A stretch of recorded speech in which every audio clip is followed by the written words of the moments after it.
ఒకసారి రాజాబాబు గారిని ఉద్దేశించి పవన్ కళ్యాణ్ గారు ఏమన్నారో చూద్దాం. రాజబాబు గారు రేపొద్దున ఎమ్మెల్యే అయితే ఆయన ఒక దళిత కులానికి నాయకుడు కాదు, మొత్తం అమలాపురం ప్రజలందరికీ నాయకుడైన, అన్ని కులాలకి నాయకుడు, ఒక్క కులానికి నాయకుడు కాదు. ఎవరైనా సరే రాజాబాబు గారు నేను నిలబడగలరా, ఉంటుందా, కొన్ని సమస్యలు తట్టుకోగలరా అంటే నేనున్నాను కదా ఆయన పక్కన. అది రాజబాబు గారు ఏంటి మీ పక్కన ఉన్నట్టా లేనట్ట ఆయన ఏంటి అసలు ఆ పార్టీ ఉంటుందా? మీ పోతిని మహేష్ కానీ మీరు కానీ పితాని బాలకృష్ణ గారు కానీ మీరంతా ఎట్లా ఎందుకు వెక్స్ అయిపోయారు? అసలు జనసేన గురించి మీకేమనిపిస్తోంది? పవన్ కళ్యాణ్ గారు మేము గత కొన్ని సంవత్సరాలుగా చూస్తూనే ఉన్నాం, ఒకసారి మాటకి ఇంకోసారి మాటకి అసలు సంబంధం ఉండదు. ఏమిటి అసలు మీ గురించి ఏం జరిగింది, ఎట్లా జరిగింది, అసలు జనసేన భవిష్యత్తు ఏమిటి?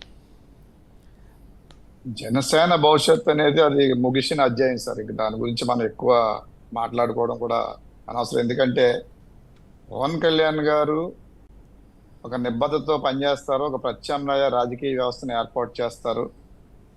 ఆయన డాక్టర్ బిఆర్ అంబేద్కర్, కాన్సీరామ్ వారి బాటలో నడుస్తాను, నేను ఆ ఆశయాల కోసం పనిచేస్తానని చెప్పి మా అందరికీ చెప్పడం, మమ్మల్ని నమ్మించడం, మేము అవి నమ్మి ఆయనతో పాటు ప్రయాణం చేయడం సుదీర్ఘంగా.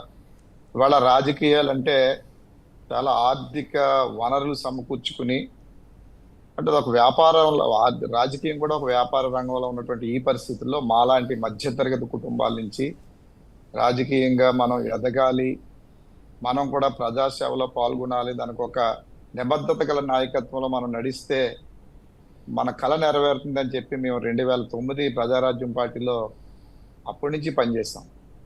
2009 ప్రజారాజ్యం పార్టీ కాంగ్రెస్లో మెచ్చేసినప్పుడు కొంత డిసప్పాయింట్ అయినప్పటికీ మళ్ళా పవన్ కళ్యాణ్ గారు మళ్ళా ముందుకు వచ్చారు, మళ్ళా జనసేన పార్టీ అని చెప్పేసి మళ్ళా ఆయనతో నడ్డం మొదలెట్టాం. ఇవాళ ఈ మీడియాతో మాట్లాడుతున్నా కానీ మాటలు రావట్లేదండి. ఎందుకంటే మా కుటుంబాలు ఎంత సంక్షోభంలో ఇవాళ రోడ్డున పడ్డాయంటే పవన్ కళ్యాణ్ గారు నమ్ముకున్నందుకు. కనీసం ఆయన ఎందుకు జరిగింది, నేను ఎందుకు ఇవ్వలేకపోతున్నాను, నేను నిర్ణయం ఎందుకు తీసుకున్నాను చెప్పి పిలిచి చెప్పే కనీస బాధ్యత కూడా ఆయన తీసుకోకుండా వస్తారో పోతారు, నా ఇమేజ్ మీద ఆధారపడినటువంటి ఇష్టం ఉన్నవాడు పోతాడు, నేను ఏ నిర్ణయం తీసుకున్నా నేను అలాగే తీసుకుంటాను, ఉంటే ఉండండి, నచ్చితే ఉండండి, వెళ్ళిపోయే ధోరణి ఇవాళ చాలా బాధాకరం. కొన్ని వేల కుటుంబాలు ఈవేళ పవన్ కళ్యాణ్ గారిని నమ్ముకున్నాడు రోడ్డు మీద పడ్డాయి. అంటే రాజకీయాల్లో అధికారంలోకి వచ్చేసేయాలి, లేకపోతే పదవులు పొందేయాలనే రాజకీయంలోకి రాము. కానీ రాజకీయం చేస్తున్నప్పుడు ఖచ్చితంగా దానికి సంబంధించినటువంటి ఆర్థిక వనరులు సమకూర్చి ముందుకు వెళ్ళాలి. ఒక రాజకీయ పార్టీలో ఉన్నామంటే రేపు ప్రొద్దుట ఖచ్చితంగా మనం ఏదైతే ఆశిస్తున్నామో ఆ ఫలాలు వస్తాయి, అందులో మనం కూడా ఉంటాం. పార్టీ అధికారంలోకి వస్తుంది, పార్టీ అధికారంలోకి వచ్చినప్పుడు మనం ఏదైతే కష్టపడ్డామో ఆ కష్టానికి ఫలితంగా మనం ధైర్యంగా ఉండగలుగుతాం అని చెప్పేసి మనం రాజకీయ పార్టీలో పనిచేస్తాం.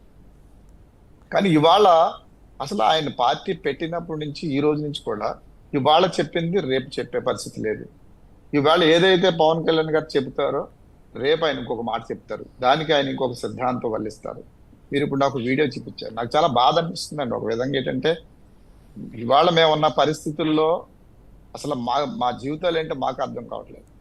అంత భయంకరమైన పరిస్థితులు ఇవాళ పవన్ కళ్యాణ్ గారు నమ్ముకుని. అయితే ఒక మాట చెప్పండి రాజబాబు, ఎందుకు పవన్ కళ్యాణ్ గారు అంతగా సరెండర్ అయిపోయాడు చంద్రబాబు నాయుడు గారికి, తెలుగుదేశానికి? కనీసం 40 సీట్లన్నా తీసుకోవాలి అన్న వాళ్ళందరినీ తిట్టిపోసాడు ఆయన. మనకేం బలం ఉందని, అసలు బలం పెంచకుండా చేసుకుంది ఆయనే కదా. నేను అప్పుడప్పుడు అంటుంటాను, జనసేనకి వెనుపోటు పొడిచిందే పవన్ కళ్యాణ్ గారు అని అంటుంటాను. కొందరు కోపం రావచ్చు, కానీ అది వాస్తవమా కాదా? 25 సీట్లు చేసి వారాహి యాత్ర 25 కూడా కాదు 21. ఇప్పుడు ఈ మాత్రం దానికి వారాహి యాత్ర ఇవన్నీ ఎందుకని కొందరు సామాన్యులు ఓపెన్గా సోషల్ మీడియాలో ఎద్దేవా చేసిన ఘట్టాలు మనం చూసాం. అసలు ఎందుకు అంత లొంగిపోయాడు? మరి ఒక నాయకుడు అన్నవాడు తను 10 మందిని గెలిపించాలి, కానీ ఇప్పుడు వెళ్ళి వర్మ గారిని బతిమలాడుకోవటం, వర్మ గారి దగ్గర మీరే నన్ను గెలిపించాలని చేతులు పట్టుకోవటం మీకేమనిపిస్తుంది? అంతేకాకుండా ఇంకోటి 10 ఏళ్ల పొత్తు అంటే వర్మ గారు మాత్రం ఎట్లా ఒప్పుకుంటాడు? వర్మ గారికి ఇక వచ్చే 10 ఏళ్ళు భవిష్యత్తు లేనట్లే కదా, మీకెవరికి భవిష్యత్తు లేనట్లే కదా. ఎందుకు ఇది తెలివి తక్కువతనమా, లేక చంద్రబాబు గారికి అంతగా సరెండర్ అవ్వాల్సిన అవసరం ఎక్కడి నుంచి వచ్చింది? మేము యాక్చువల్గా పవన్ కళ్యాణ్ గారు ఈ రాష్ట్రానికి ప్రత్యామ్నాయ నాయకత్వం అందించి ఈ రాష్ట్ర అభివృద్ధి కోసం, ఈ రాష్ట్ర ప్రజల కోసం ఒక నిర్దేశం చేస్తారని ఆశించి మేము ఆయనతో నడిచాం. అయితే ఇవాళ పవన్ కళ్యాణ్ గారు రాష్ట్ర స్థాయి నుంచి వచ్చి పిఠాపురం స్థాయిలో నన్ను గెలిపించండి, పిఠాపురం నేను ప్రణాళిక రచిస్తాను, పిఠాపురం నేను అభివృద్ధి చేస్తానే స్థాయికి ఆయన వచ్చాడంటే ఖచ్చితంగా ఇది చంద్రబాబు నాయుడు గారి యొక్క కుట్ర. ప్రత్యామ్నాయ రాజకీయ వేదిక చంద్రబాబు నాయుడు గారికి వ్యతిరేకంగా తయారవకుండా ఆయన చేసినటువంటి కుట్రలో భాగంగానే ఇవాళ పవన్ కళ్యాణ్ గారు ఆయనకి తెలుసో మరి తెలియకుండా పావులేరు. ఒక విధంగా చెప్పాలంటే జనసేన పార్టీ అధ్యక్షులు పవన్ కళ్యాణ్ గారా లేకపోతే చంద్రబాబు నాయుడు గారు నియమించిన మూడో వ్యక్తి అన్నది నాకు ఇప్పటికీ కన్ఫ్యూజ్ అవుతుంది. ఎందుకంటే జనసేనలో మొదట 24 టికెట్స్ తీసుకోవడానికి ఆయన ఒక రీజన్ చెప్పారు. దానికి ఏం చెప్పారు ఆయన? గాయత్రి మంత్రం యొక్క దాని యొక్క ప్రత్యేకత, దాని యొక్క శక్తి చెప్పి 24 అని చెప్పి దాని గురించి 24 సీట్లు తీసుకున్నారు. అలాగే మన ధర్మచక్రంలో 24 రేఖల గురించి చెప్పారు. మరి అంత బలమైనటువంటి ఒక విధంగా గాయత్రి మంత్రం గురించి లేకపోతే మన అశోక్ చక్రం గురించి 24 చక్రాల గురించి చెప్పినటువంటి పవన్ కళ్యాణ్ గారు అంత భయం ఒక విధంగా దేశానికి సంబంధించినటువంటి ప్రతిష్టాత్మకమైనటువంటి ధర్మచక్రానికి సంబంధించినటువంటి 24 అంశం చెప్పి, రెండోది గాయత్రి మంత్రం అనే ఒక మంచి మంత్రం గురించి, శక్తివంతమైన మంత్రం గురించి చెప్పినప్పుడు మళ్ళీ ఒక్కసారిగా 21 సీట్లకి ఎందుకు వెళ్ళిపోయారు అన్నది దానికి మళ్ళీ ఆయన ఒక రీజన్ చెప్తారు. అంటే మనం తర్వాత మాలాంటి వాళ్ళు మాట్లాడిన తర్వాత ఆయనకు ఒక రీజన్ ఏదో వస్తుంది చెప్తారండి. వెళ్ళిపోవడం ఒక ఎత్తు అయితే అందులో అందరికీ బహిరంగ రహస్యం ఎంతమంది జనసేన పార్టీ కోసం కష్టపడి ఆ స్థాయిలో మేము కూడా పోటీ చేయాలని ముందుకు వచ్చిన వాళ్ళు ఎంతమందికి ఇచ్చారు. అందులో కూడా మళ్ళీ తెలుగుదేశం వారే. అసలు ఇది తెలుగుదేశం ఎందుకు అంటే తెలుగుదేశం జనసేన పార్టీని నడిపిస్తుందా లేదా లింగమనేని రమేష్ గారే జనసేన పార్టీకి అధ్యక్షులుగా ఉండి పార్టీని నడిపిస్తున్నారు? ఎందుకంటే మా టికెట్లన్నీ కూడా లింగమనేని రమేష్ గారు ఇచ్చారు చాలా మంది, పవన్ కళ్యాణ్ గారు ఇవ్వలేదు. జనసేన పార్టీలో టికెట్ కావాలనుకుంటే చంద్రబాబు నాయుడు గారిని ప్రాపకం లేకపోతే లింగమనేని రమేష్ గారి ప్రాపకం సంపాదించుకుంటేనే టికెట్ వస్తుంది. పవన్ కళ్యాణ్ గారు కేవలం నిమిత్తం మాత్రం. మరి అలా ఎందుకు అయిపోయారు అన్నది ఇప్పటికీ మాకు అందరికి కన్ఫ్యూజ్. అంటే మేము నిజానికి షాక్ నుంచి ఇంకా తేరుకోలేదు సార్. ఎందుకంటే ఉదాహరణకు అమలాపురం నియోజకవర్గంలో చంద్రబాబు నాయుడు గారు సర్వే చేయనివ్వండి, పవన్ కళ్యాణ్ గారు సర్వే చేయనివ్వండి, ఎవరు సర్వే చేయనివ్వండి, ప్రైవేట్ సర్వేలు చేయనివ్వండి, అమలాపురం నియోజకవర్గంలో జనసేన పార్టీ 30,000 పైన మెజారిటీ నెగ్గుతుంది. తెలుగుదేశంకి ప్రజాదరణ లేదని స్పష్టంగా తెలుగుదేశం పార్టీ నాయకుడికి, అదేవిధంగా పవన్ కళ్యాణ్ గారికి, లేదా మూడో వ్యక్తిగా పార్టీని నడిపిస్తున్నటువంటి రమేష్ గారికి కానీ వీళ్ళందరికీ కూడా తెలుసు చాలా స్పష్టంగా జనసేన అనేది అమలాపురం నియోజకవర్గంలో ఖచ్చితంగా గెలుస్తుంది. అసలు అంత గెలుస్తున్నటువంటి సీటు అంత కాన్ఫిడెంట్ గా మీరు ఎన్నో సర్వేలు చేయించుకుని ఎన్నో రిపోర్ట్స్ తప్పించుకుని అన్న సీట్ని ఎందుకు వదులుకోవాల్సి వచ్చింది ఇవాళకి అసలు అర్థం కావట్లేదు. ఇప్పుడు ఏమవుతుంది చెప్పండి. ఇప్పుడు టీడీపీకి ఇచ్చారు కదా, ఇప్పుడు ఏమవుతుంది? ఇప్పుడు జనరల్ గా ఆబ్వియస్లీ ఏంటంటే జన సైనికులు కానీ వీర మహిళలు కానీ జనసేన పార్టీని అభిమానించే వాళ్ళు చాలా మనోవేదంతో ఉన్నారు. వాళ్ళ ఆశల మీద, ఎందుకంటే సార్ 2009లో అమలాపురం నియోజకవర్గంలో గెలవాలని చాలా మంది ప్రయత్నం చేస్తారు, ప్రజారాజ్యం పార్టీ అవ్వలేదు. మళ్ళీ 2019లో నేను పోటీ చేసినప్పుడు 45,200 ఓట్లు వచ్చాయి. ఆ రోజు నుంచి కూడా మొత్తం అందరినీ సమీకరించి నిరంతరం ప్రజల్లో తిరుగుతూ ఒక ప్రత్యామ్నాయ రాజకీయ వేదిక కోసం, కొత్త వేదిక కోసం మేము ప్రయత్నం చేస్తున్నామంటే ప్రజల మద్దతు కూడగట్టుకున్నాం. జన సైనికులు వీర మహిళలు అందరూ కూడా చాలా అద్భుతంగా ఈ జెండా ఎగరాలని చెప్పేసి ఎంతో వస్తే వాళ్ళందరి ఆశల మీద నీళ్లు చెల్లి ఈవేళ జెండా పీకేయడం జరిగింది.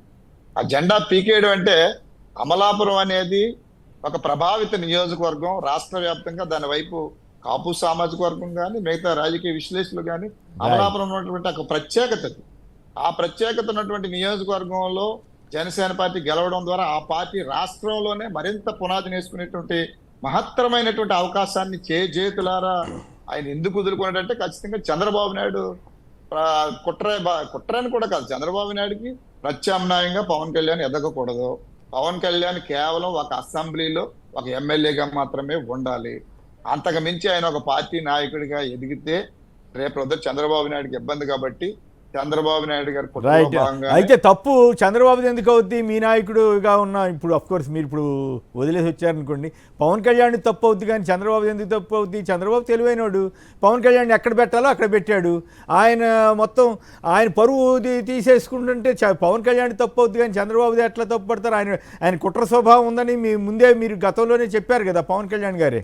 రైట్, ఖచ్చితంగా అండి. ఇప్పుడు నేను అనేది కూడా అదే సార్. ఇప్పుడు ఏంటంటే అందపాతాలకు తొక్కేస్తాను తెలుగుదేశాన్ని, లోకేష్ అవినీతి అని చెప్పేసినటువంటి పవన్ కళ్యాణ్ గారు మళ్ళా అదే చంద్రబాబు నాయుడు ముఖ్యమంత్రి చేయడానికి భుజాల మీద తన Right. జెండాను పక్కన పెట్టి తెలుగుదేశం జెండా తీసుకుని చంద్రబాబు నాయుడు తీసుకుంటే నేను పవన్ కళ్యాణ్ గారిని సమర్థించట్లేదు. ఒక రైట్ పార్టీని నడిపించేటప్పుడు మన పార్టీలో ఉన్నట్టు మనకు ఇప్పుడు ఇవాళ ఆయన రాష్ట్రం కోసం అంటున్నారు.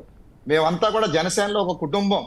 కుటుంబం బాగుంటేనే సమాజం బాగుంటుంది, సమాజం బాగుంటే రాష్ట్రం బాగుంటుంది. నీ కుటుంబాన్నే నువ్వు పట్టించుకోకుండా నీ కుటుంబంలో సభ్యులు ఎంతమంది కష్టపడుతున్నారు, రైట్ ఎన్ని ఇబ్బందులు ఓకే పడుతున్నారు, ఎన్ని కేసులు ఒక్క పెడుతున్నారు, ప్రశ్న ఎందుకు- చివరిగా చెప్పండి, మిగతా వాళ్ళు కూడా మాట్లాడిన తర్వాత మళ్ళీ మాట్లాడుతున్నారు. నాకు అర్థం కాలేదు, పోతిన మహేష్ గారు నేను ఒక డైలాగ్ వేశారు సార్, నాటకం అవన్నీ అన్నా కూడా, పిఠాపురంలో ఇల్లు తీసుకున్నావు కదా, నీ ఆయన భార్య గారిని కూడా తీసుకురా గృహప్రవేశానికి ఇవన్నీ నెల రోజులు అక్కడ ఉంచండి అన్నారు.